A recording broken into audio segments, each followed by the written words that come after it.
What's happening in there? J Gamer Dude here, and I'm going to be looking over the Winter 2023 anime lineup on my anime list. So I was waiting a little while before making this because it's better to do it closer to the actual start of the new season, because by that point, they would have updated whatever new shows are going to be up and that sort of thing. So I figured, let's have a look around, see what we can find, and hopefully, build. I'm going to be building my list to, pretty much be like, this is the stuff I'm going to watch for the next season. So let's start from the top. Vinland Saga Season 2. So I haven't actually watched Season 1, so that's going to be probably a skip for me for now. I say for now, but then again, I've been watching One Piece for the past year, and I think I'm going to keep banging on about that until eventually I do actually catch up to episode 1044 now at this point. So yeah, almost there. I'm 900-ish, 910 I want to say. I'm at about 910, so close enough, but not quite.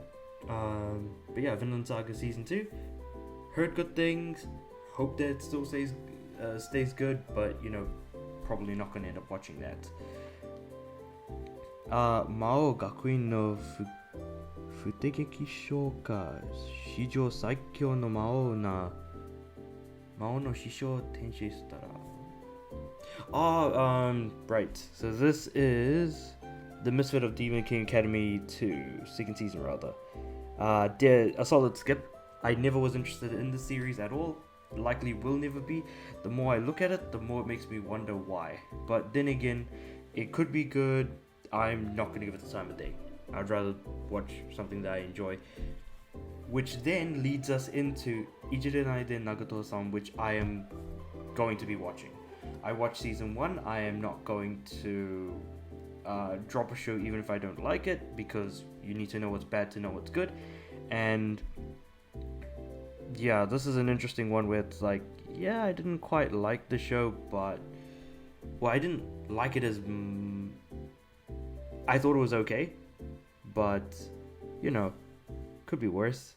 I'm just gonna put that in my plan to watch for sure though, because I don't want to watch too many shows in a single season like I did this season, which was 19 shows. Jesus Christ, that's way too much. Tokyo Revengers. Now, Seiya Kesenhen, so that's probably a second season, yeah. It says right here, second season of Tokyo Revengers. Tokyo Revengers is an interesting series because a lot of people watch it. A lot of people, really like to just bang on about it. But the thing is that I look at it, and the more I look at it, the more I'm it doesn't even seem good. So I don't know what people are banging on about. Yeah, I haven't seen the first season, and I have no interest in watching it, but it doesn't seem as great as people make it out to be, or maybe people are just banging on about it a little bit too much, and that's kind of what is pushing people away. But yeah, that's gonna be a skip for me anyways. Bungo Stray Dogs. Now this one I really want to watch. I'm not going to be watching because I'm not up to season 4. Rather, I haven't actually watched Bungo Stray Dogs at all. But this one has my attention, and I do actually have to watch it. So even though I'm not watching it this season, this is definitely on the plan to watch a little bit further along down the line. Still though, 4 seasons of this, so obviously it must be pretty good. But then again, just because it gets a lot of seasons doesn't mean that it's going to be that good. Itai no wa iya nano de boku ryo yoku ni kyofuri shitai to omoimasu. Bofuri. Okay, Bofuri. So season 2 of Bofuri, which is about the main character who absolutely wants to up her defense as high as possible because she doesn't want to, hurt others around her and stuff like that. This one is Isekai for sure. Just like the Misfit of Demon Academy.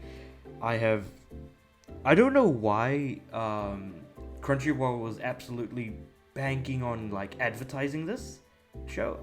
They went absolutely nuts with it. Honestly, it doesn't really make much sense to me because when season 1 came out, that's when stuff that's when isekais really started to kind of start coming out. That's when it wasn't as bloated as it is now in terms of like as a location. Um, and so people do say that it's good, not to an insane degree, but like, you know, a couple of friends of mine have said it. I might give it a try at some point, even though, yeah, while I technically don't like isekais, it doesn't hurt to at least try it and see what it's like. Because when you get burned so many times, you just kind of look at it and it's like, man, was there much point in even like trying anymore? But yeah, no, this one might be something I might consider, but I haven't seen season 1, so season 2 is kind of out of the question here. So I think so far I've only got Ijirenai de Nagoto-san. Interesting. Near on Tomatoes version 1.1a. I am definitely going to be watching this. Because I absolutely love Nier. I think that the game is great. How they adapt it into animation, it looks nice so far. But it's A1 Pictures, so I'm not holding my breath too much on it being excellent. I just want it to be okay. Like, okay is enough for me. Honestly, like, okay to good. Like, I'm just gonna be happy with that, because game adaptations generally tend to be either bad or very, very bad. So I'm holding out hope that it's gonna be good. Kyoko Suide, season 2. So that's Inspectra, if I remember right, the English title. Gonna skip that because I don't think Inspectra was even interesting for its first season. So, but now we finally kind of move on to like the original shows that are actually starting the season, namely Tomo-chan wa onnanoko, which means Tomo-chan is a girl. So, Tomo, Aizawa, and Juichiro, Jun, Kubota are the tightest bros you'll ever see. Rough house and spa, thick and thin, they've got each other's back, and yet there's one problem. Tomo is in love with Jun. So, judging from the actual description, oh, actually there's more. Since she was young, tomboyish Tomo has been just another one of the guys due to his extreme muscle brain nature. Jun doesn't notice any of her advances, not even when she explicitly confesses. To add insult to injury, for the longest time he didn't even realize that she was a girl. Okay, so it's a web manga that is a sort of rom-com. Okay, I'm actually interested. That actually does legitimately sound kind of interesting, so I'm adding that to the list. I definitely want to give this one a shot. And it doesn't necessarily seem cringy, but so much like I think it seems to be leaning more on the comedy aspect of the clue. As if the main character isn't clueless enough, at least there's a reason for him to be clueless, being absolutely muscle bound, but also kind of his interaction with Tomo.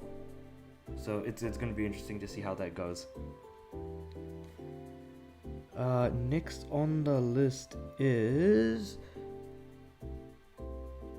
Otonai no Tenshi-sama ni itsu no mani ka dame ningen ni. Wow, okay, that's a longer title.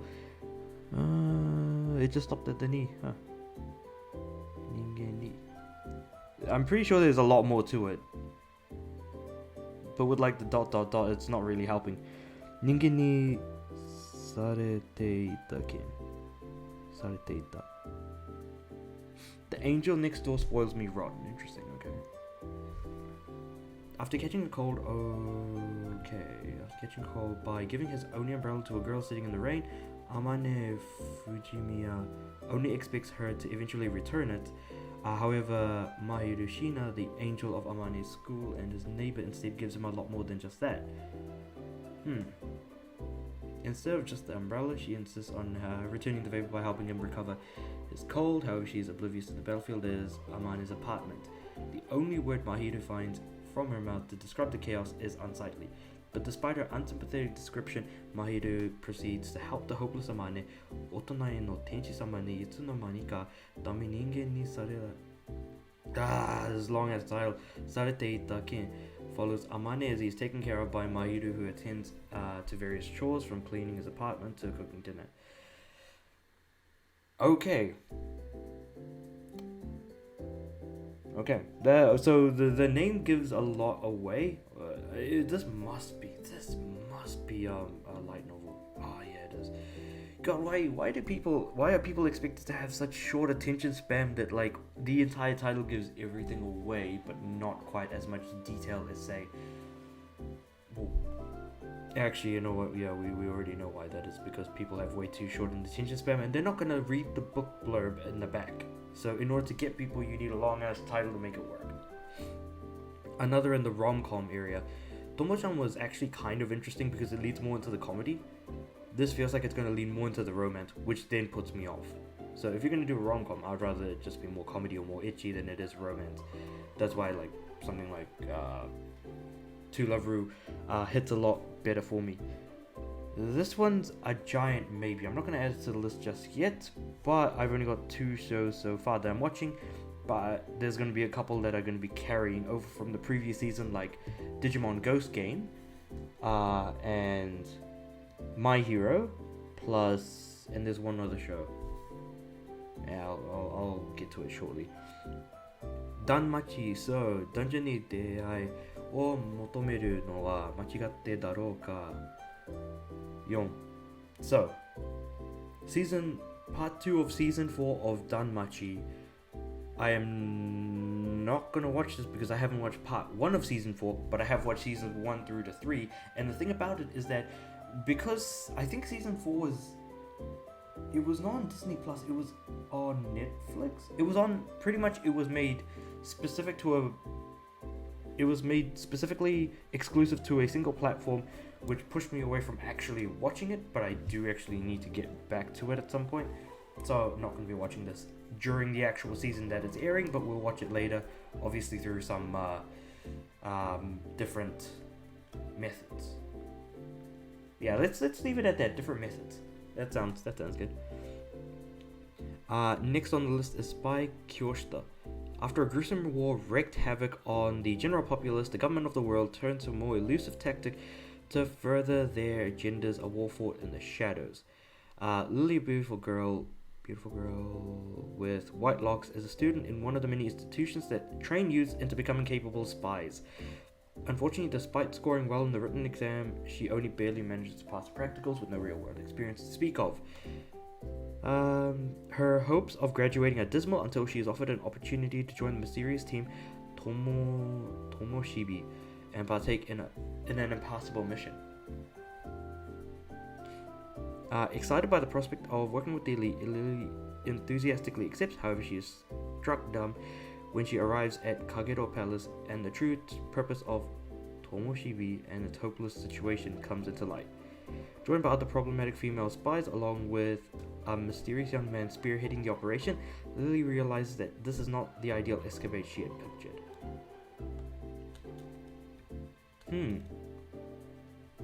I don't know what to make of that one.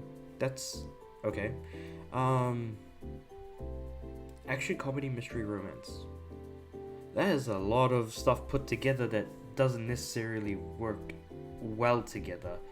Action, comedy, sure. Like I dig a lot of comedy. And you've got some action in there, then that's all good. Mystery, there can be elements of, but I wouldn't say that's necessarily like a genre in and of itself. But what's with the romance? I feel like this is going to sort of more shoujo-ai or like GL, girl love sort of, if that's what the genre's saying. Not too sure about this one. I think I might just move on and just see what else we've got cooking up at the moment. Kamitachi ni hirowareta otoko, second season. Kamitachi light novel. Oh god, Isekai reincarnation. We're moving on. Kuba-san wa mobu o yurusanai.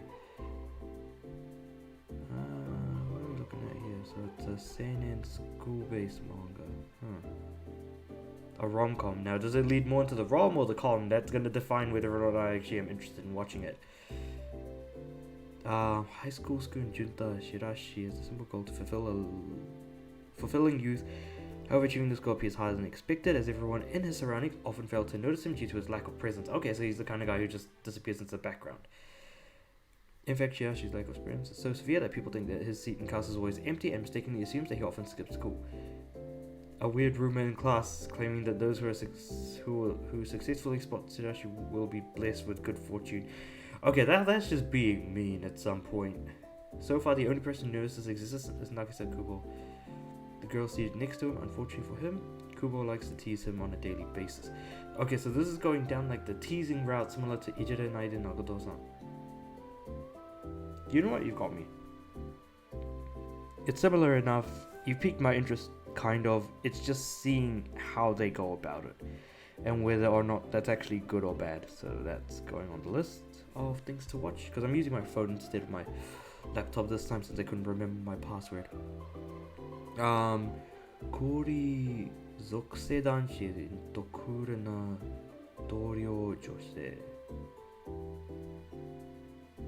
So cool Zoke Danshi to cool na Doryo Joshi.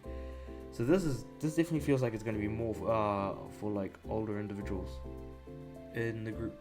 Comedy, fantasy, romance. Okay, so it'll be a long read. Himuro is an office worker who belongs to a race of supernatural beings with strange powers. Whenever he is deep in concentration, he subconsciously plunges his poor co-workers into a close rendition of the Arctic. What? Okay. Even so, contrary to his icy powers, Himuro is a warm and kind person. He likes flowers and cats, but alas, he cannot get too close to either. Probably has some sort of like allergy to either of those things. Himuro is a soft spot for his colleague Fuyutsuki, a calm woman who has a knack for providing simple solutions to his unconventional problems. Whenever Fuyutsuki does something for him, a snowstorm of emotions builds inside Himuro's heart, and he fails to notice the raging snowstorm that he causes on the office floor. Thanks to the snowy tantrums, Himuro's feelings are apparent to everyone but Fuyutsuki. However, fueled by immense adoration and desire, Himuro is prepared to do whatever it takes to capture his heart. And it's a web manga. That one's a maybe. That one is a maybe right now. Now, Trigun Stampede. Is this an anime adaptation of the Trigun Stampede movie? Because I don't know what this is supposed to actually be. And that is what's got me a little bit confused. I haven't really looked into it, and it's Orange that's doing it. Yeah.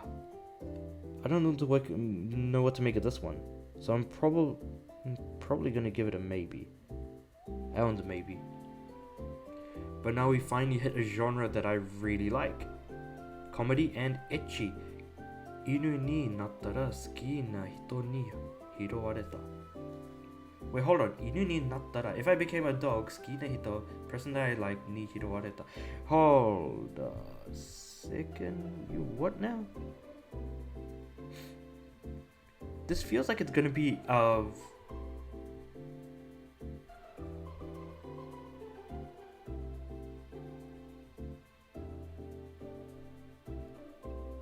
I mean, I'm kind of liking where this is going already. It's just genre alone. It's based off of web manga. I'm gonna look this up now. Source High Dive. Is this only on High Dive? That means I'm gonna have to use a different source to look this up. And it's kind of funny because it's ecchi. I don't know if I want to watch it right away or if I want to wait and see if there's gonna be a censored or uncensored version. Because then that's the problem you come across when it comes to ecchi, especially I think post 2015. That's how it's kind of been.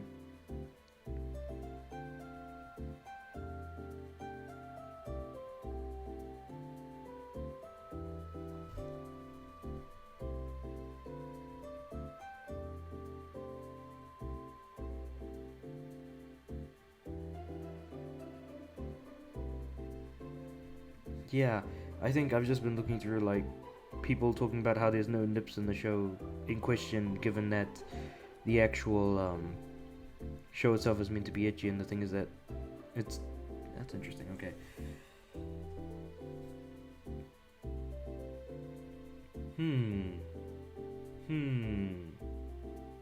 I'm adding this to the list, but it's more of like a watching later and seeing whether or not there's going to be an uncensored version. So, but that's going on the list for sure.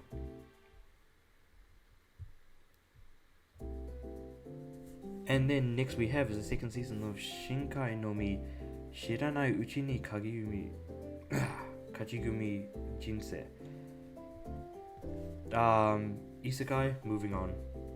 Second season to a show that I wasn't already interested in, even less interested when it becomes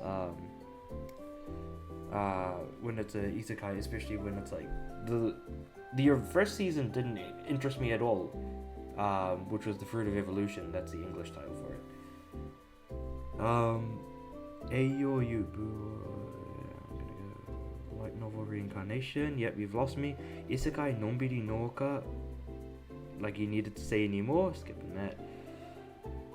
Tsundere Ayaku Reijuリセロットと実況のエンド君と解説の blank. There's a lot more to it. On the outside, automobile villainess, this lot seems foul in every way. Where is this going? Hold on, wait, let me look down a little bit more. Okay, so seems to be more of like the sort of villainous, main character being a villainess sort of thing. Yeah, never really been interested in that for some reason.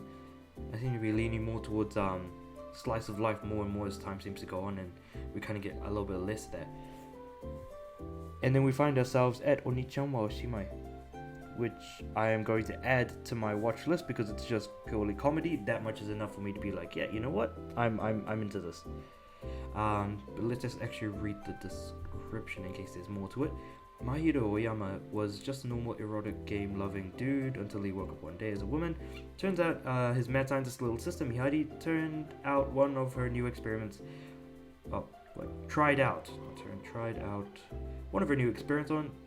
on him with disastrous outcome as far as Mahiro is concerned, but Mihari is determined to study him as he's determined to go back to his shut-in game playing life. And one thing's for sure, life is going to get a whole lot weirder from here on out. Yeah, let's go with it. It's weird, it's different, at least it's not an isekai.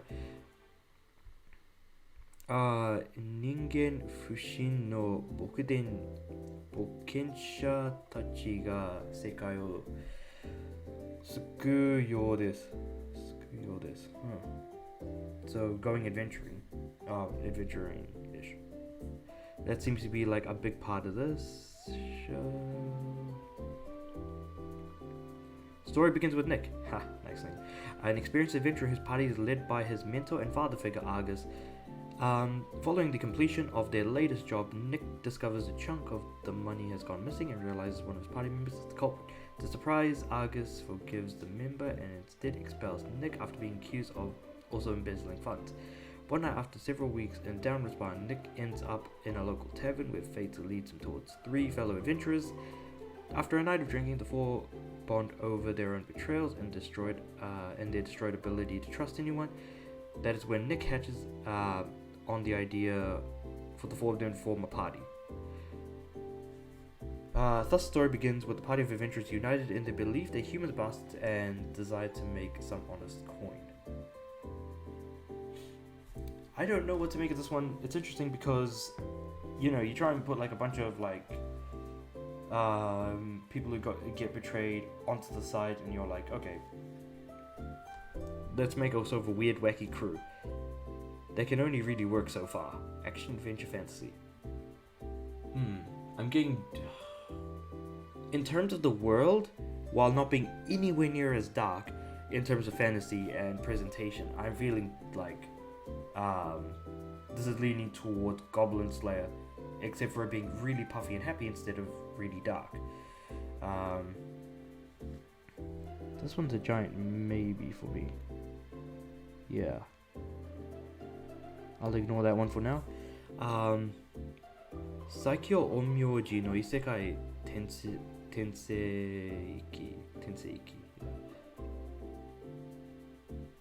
It's got Isekai in the name, I'm just gonna skip it.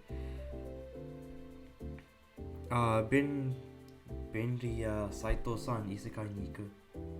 He wants to go to an Isekai. Moving on. Tensei Ojo to Tensei Rejo. Is this an Isekai? Reincarnation. Moving on. Ayakashi Triangle. I'm dying on the inside. I can only be sarcastic for so long. But anyway. Ayakashi Triangle. This one I'm actually interested in. I'm going to add this onto the list because I know I've heard of it. But I think it's probably a good idea to actually read the ecchi genre is what kind of sold me. But, you know, it is what it is.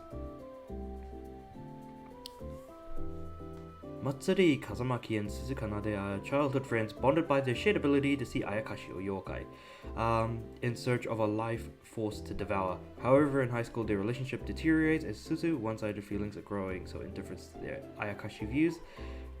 Matsuri considers all Ayakashi a threat to his friend, while Suzu is an Ayakashi medium, someone who exudes a significant amount of life force compared to the average human, and loves them all despite the risk. When the two stumble upon a talking white cat named Shirogane, they are unaware that it is a 400-year-old Ayakashi known as the King of Ayakashi. He is hell-bent on gaining even more power by devouring Suzu, but as Matsuri swoops in to try and save her by stealing Shirogane's powers, the Ayakashi uses a jutsu to turn him into a girl instead. Matsuri vows to protect Suzu from further harm as her best friend, and he must learn to act like a girl until his grandfather famous. Wind jutsu exorcist ninja can undo the jutsu. Meanwhile, Suzu must work out her romantic feelings for Matsuri now that he is no longer a boy, but when Matsuri takes the king as his pet, the future of the two friends seem uncertain. Gender swapping. I think the last time I watched a show that was like that was Campher, so I think I'm sold. I'm sold on this. Absolutely, I would want to give this a shot. Magical gender shift aside, I'm interested. Let's go. Let's freaking go. This sounds good. I don't think there's a lot more on this list that's actually going to be like interestingly good. I don't think Revenger, Hikari no or Sugar Apple Fairy Tale. That one's a maybe. Is that shoujo? It's a shoujo. Yeah, there seems to be a lot going on. Monogatari,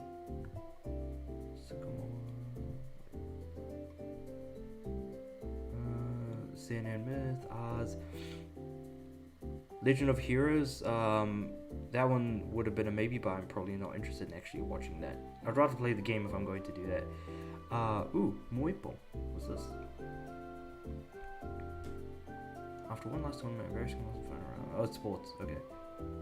One more time, so Moibon is what I think. So probably like martial arts. Okay, moving on. Light novel, third season of Majutsushi Orphan Hagure Tabi. I mean, I haven't watched season 1 or 2. Probably not gonna watch this. Technoroid Overmind. That sounds interesting. What the heck? Oh, it's male idols. Never mind. Moving on. Nijion Animation. Okay, Nijion Animation. You've actually got me. Sweet. I'm gonna watch that.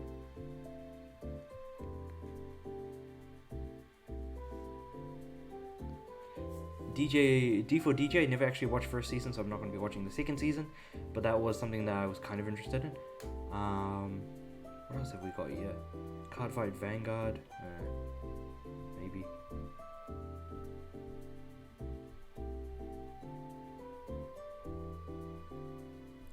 Oh, there's a Black Clover movie coming out. Okay. Interesting. Yeah, okay, so but the rest of the movies are not like anime necessarily.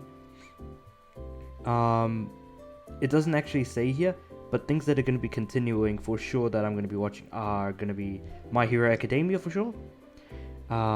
In addition to that, there's also Digimon Ghost Game, and there was one more show. One Piece obviously is still going, but I'm not going to be watching that seasonally speaking. Yeah, no, it's actually My Hero and Digimon Ghost Game. Seems like it was only just those two. Oh, hold on. I'm just looking through my anime list now, just to make sure I haven't actually mixed anything up. Oh, and Urusei Yatsura. Yes. So, Digimon Ghost Game, Urusei Yatsura, and Boku Hero. So, because Boku Hero is gonna do this season and next season because it's 25 episodes, and Urusei Yatsura 2022 is 23 episodes. So that kind of makes sense. So I have currently now got those three. Ayakashi Triangle, so that's 4.